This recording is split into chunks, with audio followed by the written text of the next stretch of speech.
Evet arkadaşlar, bugün Victoria'nın yeni işletmelerinden bir tanesi Döner Delight'tayız. Döner Delight'ın kurucularından Hasan abi yanımızda. Döner Delight'ın hikayesini anlatacağız size. Direkt bizzat ilk ağızdan Hasan abiden. Döner Delight'ın içinden çektiğim videoları ve diğer detayları da videonun üstüne paylaşıyor olacağım. Hasan abiye atıyorum topu şimdi. Hasan abi, nasılsın? Teşekkür ederim Atakan. Sağ ol. Sen nasılsın? Dönerlerini yedim. Daha iyi oldu. Evet, teşekkür ediyoruz. Afiyet olsun. Tavuğu da eti de ayrı ayrı denemiş biri olarak söylüyorum arkadaşlar. İstanbul'da yediğiniz dönere yakın bir döner yiyeceğinizi garanti ediyorum. Döner Delight yaklaşık 1,5 yıllık bir projenin hayat bulmuş hali şu anda. Çıkış noktamız tabii ki para kazanmak. Her işin çıkış noktasında bu var ama para kazanma noktasından sadece çıkınca olmuyor. Bir işin hakkını verince para onu takip ediyor genelde. Tabii. Döneri dünyanın değişik yerlerinde görmüş olmak var. Diyordum ki bu döner Toyota gibi bir şey. Her yerde convertible. Her yerde, her ağız tadına hitap eden bir şey. Buna benzer dünyada çok az şey var. Mesela pizza. Pizza da Toyota gibi bir şey yani. Evet. Pizzanın hitap etmediği bir damak tadı yok. Ama öte yandan işte bizim çok sevdiğimiz, bizim damak tadımıza hitap eden bazı yemekler var. Convertible değil yani. Buna şeyi örnek verebilirim. Türkler millet olarak baklavada tereyağını çok seviyoruz. Kokusunu vesaire. Başka uluslara sunduğun zaman karşılık bulmuyor. Evet, tereyağı kokusundan hoşlanmayan çok etnik insan. Topluluk var. Anladım, yani diyorsun ki ben buraya başka bir sürü şey yapabilirdim. Türk mutfağından, Türk lezzetlerinden. Ama döner burada satılması en garanti ve bütün damak zevklerine uyan bir lezzet. 1,5 senede buna hazırlandık. Evet, 1,5 sene buna hazırlandık. Çünkü biliyorsun burada regülasyonlar ağır. Bir yere girip onu işte standartlara uygun hale getirip o mekanı hazırlamak kolay bir hadise değil. Maliyetli de oluyor. Doğru yeri seçmesi, bunlar zaman aldı. Lezzeti ortaya koymak, onun için gerekli uzmanlarına yönelmek, komponentleri bir araya getirmek zaman aldı. Fikir dediğim gibi yani sadece 1,5 seneye hapsolmuş bir fikir değil. Ben döneri birçok yerde gördüm. Meksika'da bile satılıyor. Döner her yerde satılıyor yani. Doğru. Evet. Yaptığımız iş orijinal olsun istedik. Bunun donmuş halini bulup alıp asıp kesmek mümkün yani. Evet, Hiçbir komplikasyonlara girmeden otantik iyi olanını yapalım. Bunu da mekanda da ifade edelim aynı zamanda. Mekanı oluşturmak da bizi uğraştırdı. Çok zaman aldı. Arkadaşlar şöyle bir gerçek var. Kanada'da bir şey yapmak istiyorsanız bugün adım attıktan sonra 1 sene içerisinde ancak bir şeyleri yoluna sokabiliyorsunuz. Çünkü bütün o resesyonlar, bütün bürokratik işlemler, bütün prosesler yavaş ve temiz çalıştığı için birazcık zaman alıyor hepsi. 1,5 sene aslında çok normal bir zaman. Ve ben bu arada gördüm. Dediği gibi döneri dondurulmuş getirip asabilirdiniz. Hikayenin buradan sonrası da ilginçleşiyor şimdi arkadaşlar. Trabzon'dan usta geliyor. Bunların hepsi birer hikaye. Operasyon çok fazla. Sizin yolunuzda sponsorluk da var aslında. Siz ustaya sponsor da oldunuz. O da geldi buraya ama bunun çok büyük maliyeti var. Ben biliyorum aşağı yukarı. Döner Delight ismini buldunuz. Her şey okey. Dükkanı falan buldunuz. Bitmiyor ama iş abi. Eti bulmak, ustayı bulmak, malzemeleri bulmak. Ben çaydanlık bulamadım arkadaşlar. Döner tezgahı bulmak mesela. Yani bunların hepsi problem. Burada neler yaşadınız, neler geçti başınızdan? En büyük derdim şunu söyleyebilirim. Yani bizim için kolay olan bir iş ama büyük bir işti. Bir takım şeylerin de insanın ayağına gelmesi, nasip olması, şartların oluşması. Yani tüm krediyi kendi üzerinize almak da doğru değil her zaman. Bunun en zor kısmı hangisidir deseniz ustayı bulmaktır büyük bir ihtimalle. Ama o kısmı bizim için kolay oldu.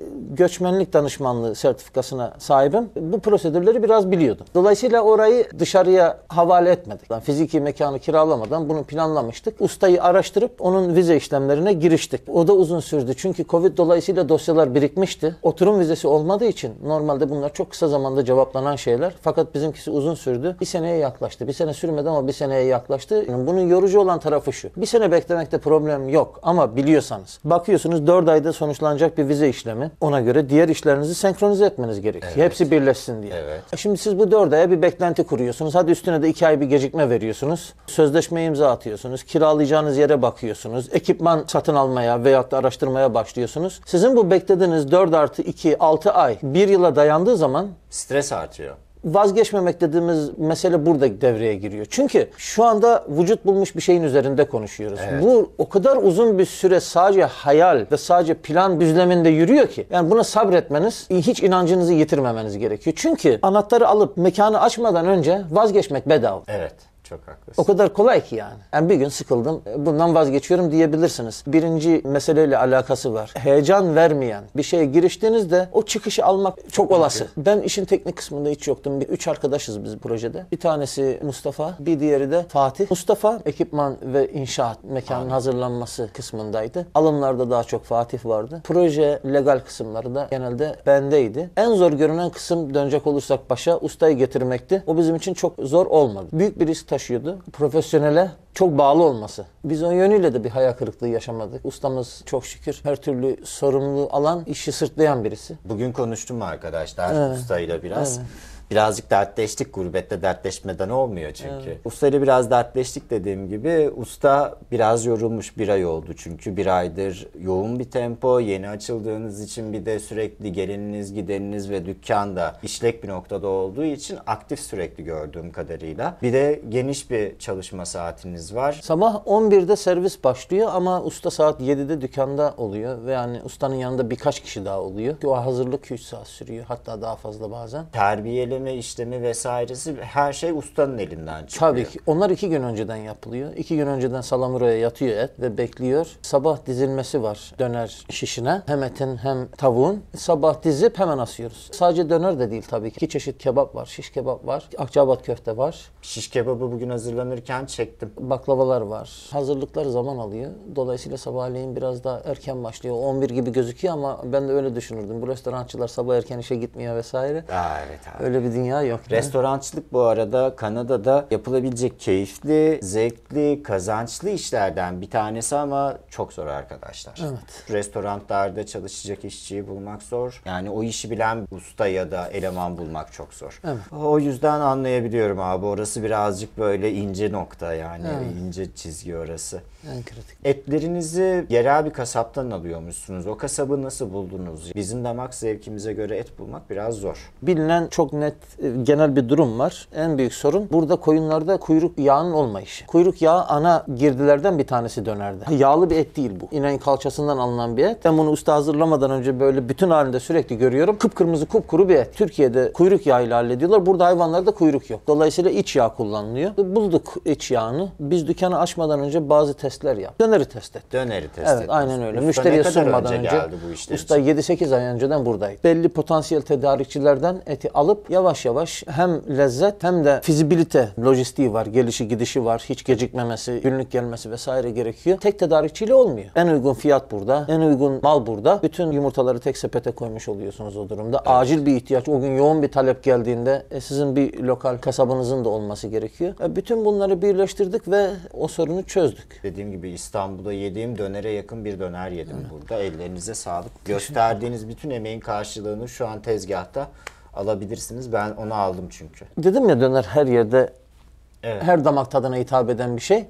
Bazı yerler de domine ediyor. Mesela Almanya'yı zaten giden gitmeyen herkes biliyor da. Herkes biliyor. Ona benzer bir durum Ottawa'da var. Ottawa'nın açık ara fast food'u döner yani. Burada da biz yaşadığımız yer Victoria nispeten göçmeni az. Özellikle Akdenizli göçmeni, Orta Doğulu göçmeni az bir yer yani. Burada Batı Avrupalı, Beyaz Avrupalı nüfus çok yoğun. Çok spesifik bir şeyle giderseniz problem yaşayabileceğiniz bir yer. İstediğiniz kadar projeniz iyi olsun. Pazar analizini iyi yapmışsınız siz. Başka ikinci bir şey belki yanına oturmazmış bunun. Haklısın. Evet, zor. Çok spesifik kaçıyor. Onlar ne oluyor? İşte metropollerde, sizin kendi etnik nüfusunuzun çok yoğun olduğu yerlerde diyorsunuz ki o nüfus bana zaten yeter. Evet. Yani öbür taraftan ne gelirse gelsin. Ama burada bir risk taşıyor. Dolayısıyla bizden ziyade ürün de kendini ispatlamış durumda. Bizim ürünü nasıl pazarladığımızla alakalı. Genelde ben buraya geldikten sonra işimden dolayı, biliyorsun ben reklamcıyım. İşimden dolayı markaların ne kadar ufak bile olsa iyi pazarlandıklarını gördüm.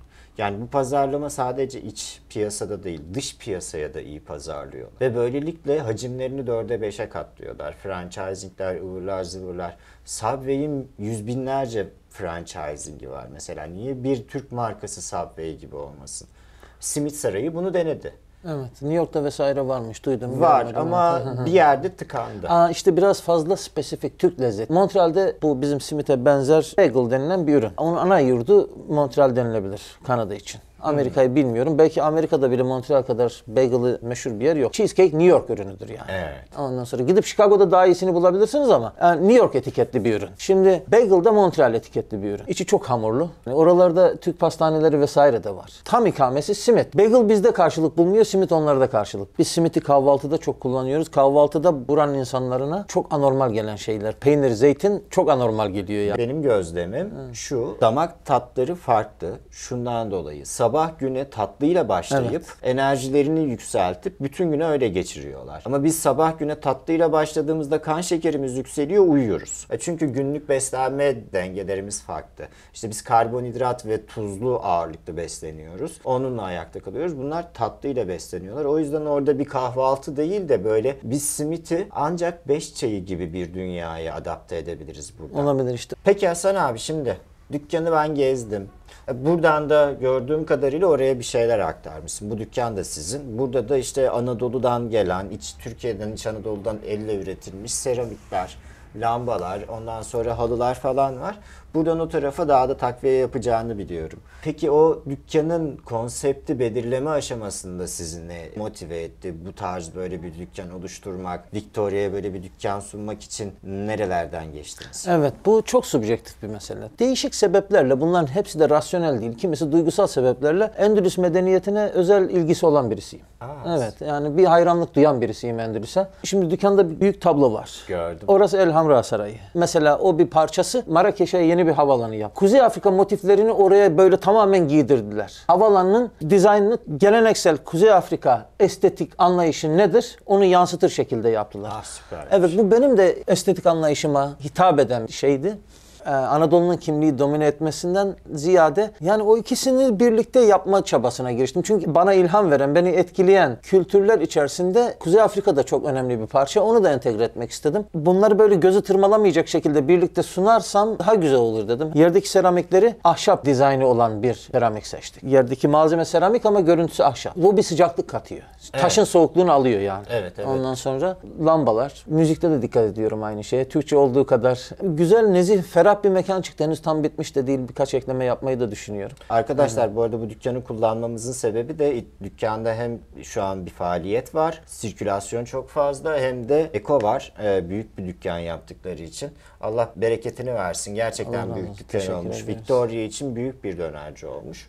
Biraz eko olduğu için de buraya geldik. Burası daha tatlı oldu bence. Hasan abi, eklemek istediğin bir şey var mı? Buradan gençlere, Kanada'ya geleceklere ya da Kanada'da işletme açmak isteyenlere, zorluklar çektin, başına gelenler oldu, anlatmak istediğin şeyler varsa tam zamanı. Evet, şimdi bu mesele benim uzun süre kafa yorduğum bir mesele. Dolayısıyla bu sorunun cevabı bende hazır. Buna iki tane bakış açısı var. Bu ikisi de olası bakış açıları değil bence. Ama var, bunlar mevcut yani. Bir tanesi bence direkt elimine edilmesi gereken, hiç dikkate alınmaması gereken bir bakış açısı. Birinci o şu: Amerikan tarzı yapabilirsin. Ya herkes her şeyi yapamaz. Böyle bir şey yok. İnsanlar daha iyi yaptıkça en üst zirvenin, en üst %1'in çıtası iyicene yükseliyor. Yani teknolojiyi kullanması, daha iyiye gitmesi herkesin her şeyi yapabileceği manasına gelmiyor. Çünkü rekabet oransal olarak devam ediyor yani. Devam ediyor, haklısın. Dolayısıyla sen Michael Jordan olabilirsin, sen Maradona olabilirsin. Yaklaşımı herkes için doğru değil. Potansiyelin vardır, potansiyeli gerçekleştiremeyebilirsin aslında. Bir de bu var. Şansın başarıya etkisi. Şansla başarılı olunur mu? Olunur ama kalınamaz diye duymuştum ve bunu çok aklıma yatmıştı. Çok mantıklı bu Evet, arada. yani bu yönüyle bakılabilir ona. Şu anda yüksek bir moddayız. Herkes her şeyi yapabilir cinsinden girmek istemedim bu soruya cevap olarak. Onun için bu parantezi açtım. Herkes her şeyi deneyebilir. Bazen deneyemez bile. Benim de hayatta bir sürü başarısızlığım var. Bir sürü yarım kalmış işim var. Bu da başlamış bir iş yani. İnşallah tamamı erer ama henüz yani olgunluk safhasından bahsetmiyoruz. Dolayısıyla bu hadi sen de yapabilirsin ne dikkat etmek lazım. Burası yeni dünya. Şimdi burada imkanlar çok. Yani bunu da inkar edemeyiz. Bu imkanları değerlendirme konusunda bizim bir geriden başlama durumumuz var. O da nedir? Ortamı analiz etme. Ne olduğunu anlama. Çünkü burada doğup büyümemişsin. Evet, çok haklısın. Sen buranın ne olduğunu anlayana kadar önemli bir zaman geçiyor. Mesela ben şahsen bu hataya düşmüş, 10 sene Türkiye'de yaşar gibi Kanada'da yaşamış birisiyim. Bu kafayı örse vurmak oluyor. Bu net bir tavsiye olabilir. Buranın Türkiye olmadığını, buranın başka bir yer olduğunu kabul edip ona göre burada su hangi kanallardan akıyor? yapıyor? Yani o kanalları bir bulalım. Burada gördüğü her şeyi insanın fikir olarak itiraz etmesi çok yanlış bir şey. Yapabileceğine inanan insanlar varsa imkan çok fazla burada. Bir sürü problemden bahsediyoruz. Başarının yolu da bence şundan geçiyor. Aşılması güç veyahut da aşılamayan şey nedir? İnsan kendine engel yaratıyor en fazla. Şöyle yani mesela bir iş var. Burada bu yapılır ama şurası problem. Şunu aşmak imkansız. Aslında burası problem olmasa bu yapılır. Ondan kaçmak yerine o en büyük problem olan yere bir şekilde çözüm üretmeye çalışmak. Çünkü başarı %1'e falan girmeden olmuyor yani. Hani o herkesin dediği gibi ya o olmaz zaten. Ona çözüm buluyorsan nispeten burada imkanlar daha geniş ama bu Kanada'sı Afrika'sı yok bunun. Çözüm bulan adam, çözümü olan adam her yerde başarıya ulaşabiliyor. Bu başarı kısmından konuştuk. Öte yandan Kanada bir ülke olarak vesaire. İlle de yani başarılı olduğu yerde insan mutlu olacak diye de bir şey yok. Burası mutluluk veren bir yer midir? Ben ne düşünüyorum ayrı bir mesele. Valla arkadaşlar ben Hasan abiye katılıyorum. Benim de düşüncelerim öyle. Kanada fırsatlarla dolu bir ülke. Fırsatları görmek gerekiyor abi. Fırsatlar dedin ya o su nereye gidiyor? O fırsatları görmeden suyun yolu zaten gitmiyor. Hani bir yerde tıkanıyorsun. Çünkü en büyük engeli, en büyük barajı biz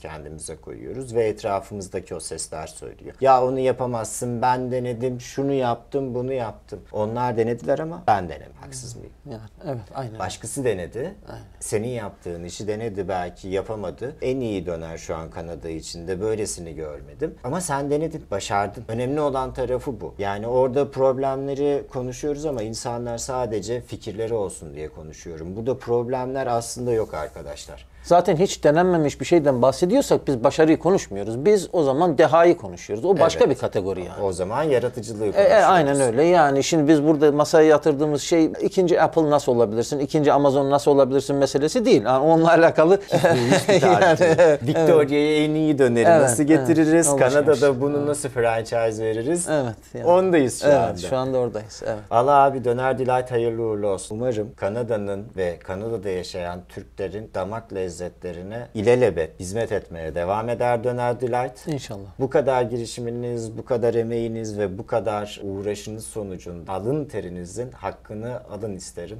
Evet arkadaşlar videomuzun sonuna geldik. Döner Delight'a ve Hasan abiye teşekkür ediyoruz bizi misafir ettikleri için. Çok güzel sohbet ettik, çok güzel döner yedik ve çok güzel çay içtik. Bunun için Hasan abi sana çok teşekkür ediyorum. Söylemek istediğim bir şey var mı izleyicilerimizin son olarak? Teşekkür ediyoruz. Buralarda yakınlarda olanları bekliyoruz dükkanımıza inşallah. Çaylar bu arada müesseseden arkadaşlar. Evet. Çaylar ücretsiz. Victoria'da ücretsiz çay içebileceğiniz tek nokta. Herkese teşekkür ediyoruz bizi dinlediği için. Görüşmek üzere arkadaşlar. Hoşça kalın. Sağ olun.